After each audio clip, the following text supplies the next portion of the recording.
Olá a todos, sejam muito bem-vindos ao canal. Eu sou a professora Jaqueline e nesse vídeo nós vamos falar sobre como escrever o seu projeto científico.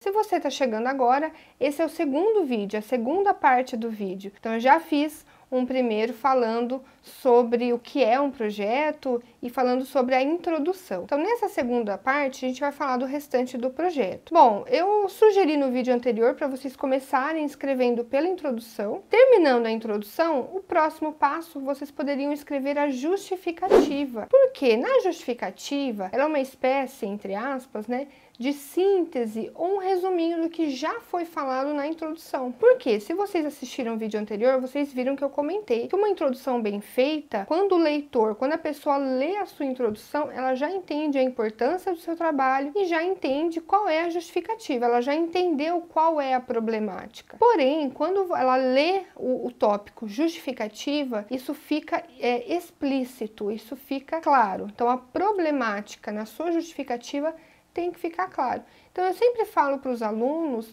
fazerem um apanhado geral até do que já foi falado na introdução. Então, por exemplo, você está falando de alguma doença em específico, você pode falar. Então, dada a elevada incidência da doença no Brasil, dada a sua dificuldade diagnóstica, então, assim, a alta incidência, você já falou sobre isso na introdução. A dificuldade do diagnóstico, você já falou na introdução.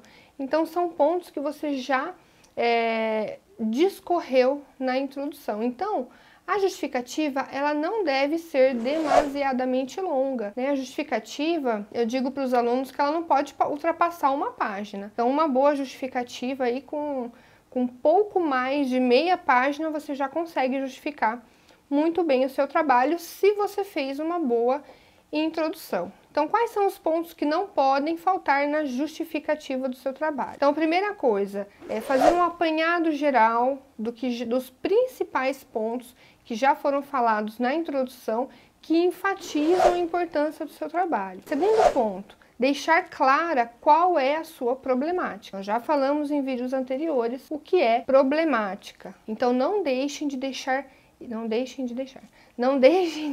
isso claro na sua justificativa. E para finalizar com chave de ouro, uma boa justificativa, ela tem como último parágrafo uma parte em que o autor ele descreve quais serão as contribuições do seu trabalho para a comunidade científica ou para a comunidade de modo geral. Então, um projeto, então, por exemplo, se você está concorrendo com esse projeto, concorrendo a uma bolsa, eles podem usar como critério de seleção a importância do ponto de vista de contribuição para a comunidade acadêmica ou para a comunidade geral. Qual trabalho vai contribuir mais para a comunidade, né? Então, vai trazer um benefício, uma vantagem maior, mais direta para a população. Então, para que você convença o leitor de que o seu trabalho é importante, esse ponto é essencial. Então, colocar quais serão as contribuições do seu trabalho. Então, esse trabalho, ele irá, talvez, vamos pensar na sua problemática, né? Lembrando que a sua contribuição está ligada também à problemática. Então, se a sua problemática, ela fala, por exemplo, que determinada doença ela tem dificuldade no diagnóstico ou que tem várias metodologias diferentes, que cada um usa uma e não há um consenso em relação à padronização dos testes, talvez a contribuição do seu trabalho seja exatamente isso, seria elucidar ou ajudar a clarear esse ponto de discussão.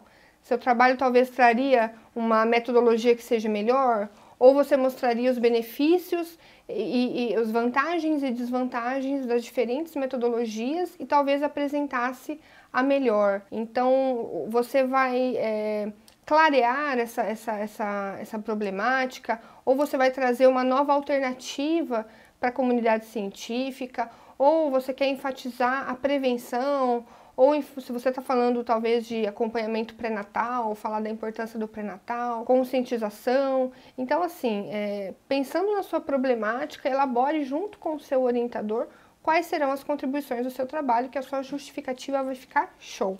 beleza? Segundo ponto, você já pode ir para os objetivos. Na verdade, quando a gente vai pensar num objeto de estudo, né, numa temática, a gente já tem que ter em mente o objetivo. Só que o que eu tenho percebido? Às vezes o aluno está escrevendo a introdução, a justificativa, e ele consegue delimitar melhor um objetivo. Então, ele tinha um objetivo em mente, mas depois que ele escreveu a justificativa e a introdução, ele pode delimitar melhor de acordo com a sua problemática e de acordo com as contribuições que ele traria.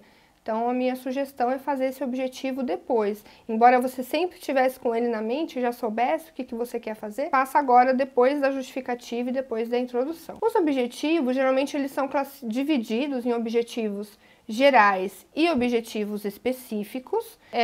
E o objetivo geral, como o próprio nome diz, né, gente? Ele tem que ser geral, ele tem que ser algo um pouco mais conciso, 2 ou 3 linhas no máximo. Você pode utilizar, você tem que usar, pessoal, palavras no impessoal.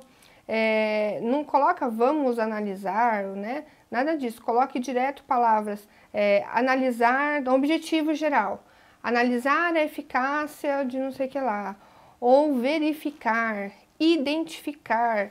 Então, palavras como essa são muito bem colocadas nos objetivos. Uma coisa importante, cuidado, nunca coloque metodologia em objetivos. Isso eu já ouvi uma banca, um professor criticando uma aluna na banca de mestrado falando sobre isso.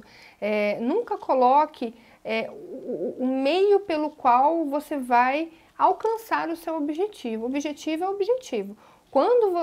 Como você vai alcançar isso é metodologia, tá? Então, cuidado. Então, não coloque nome de técnicas, esse tipo de coisa, ele não fica bem nos objetivos, né? O objetivo, ele é alcançado por diferentes metodologias. E na metodologia, você vai explicar como você vai alcançar esse objetivo. Ok? Bom, então, esses objetivos, eles são divididos em gerais e objetivos específicos. O geral conciso, 2, 3 linhas, e o objetivo específico você vai fazer em forma de tópico. Eu sugiro pelo menos 3 tópicos, né? Os alunos, eles têm dificuldade em elaborar esse objetivo específico. Então, aqui eu vou colocar para vocês, vejam na tela. Então, vejam aqui, eu coloquei um exemplo, inclusive esse foi um exemplo do meu mestrado, tá? Da minha tese, da minha dissertação de mestrado.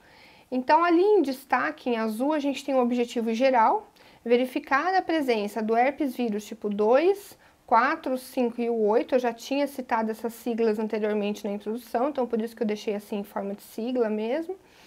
Em tecidos tumorais tiroidianos. Então, assim, claro, conciso, ponto final. Os objetivos específicos, então eu delimitei melhor o que eu quero fazer. Então, não só verificar a presença, mas como que a gente poderia verificar isso? Verificar a soroprevalência dos herpes vírus nos pacientes com nódulos tiroidianos, né? Então, tem várias maneiras de eu verificar a presença, né? No caso aqui, eu especifiquei que eu quero verificar a soroprevalência, então a sorologia desses pacientes. Como eu vou fazer isso? Seria pela técnica de ELISA, que depois eu descrevi na metodologia. Outro objetivo específico, nos pacientes soropositivos, analisar se houve inserção do material genético do vírus na célula tiroidiana. É um objetivo específico. É uma outra maneira de eu verificar a presença desses herpes vírus, que nesse caso eu faria com a carga viral por PCR em tempo real. Um terceiro objetivo específico que eu coloquei foi analisar se a carga viral influencia nas características clínicas dos pacientes. Então, uma outra coisa que eu iria fazer no meu projeto de mestrado era correlacionar a carga viral, né, desses tumores, nesses pacientes, e correlacionar com características clínicas. Então, idade, sexo, estadiamento do tumor, tamanho do tumor, presença de metástase, presença de comorbidades, tudo que eu tivesse de acesso de dados clínicos daquele paciente, eu ia correlacionar com a presença e a quantidade da carga viral nesses pacientes. Ok, pessoal? Então, eu sugiro que nos objetivos específicos você coloque pelo menos 3. Bom, pessoal, para não deixar esse vídeo muito longo, então eu vou finalizar essa segunda parte aqui e não perca a parte seguinte, que é a terceira parte, que eu vou falar do restante do trabalho. Vou falar sobre metodologia, resultados esperados e cronograma, ok? Então fica ligado no canal, se não se inscreveu, se inscreva e dê aquele joinha no vídeo para ajudar a divulgar o canal. Então, até a próxima!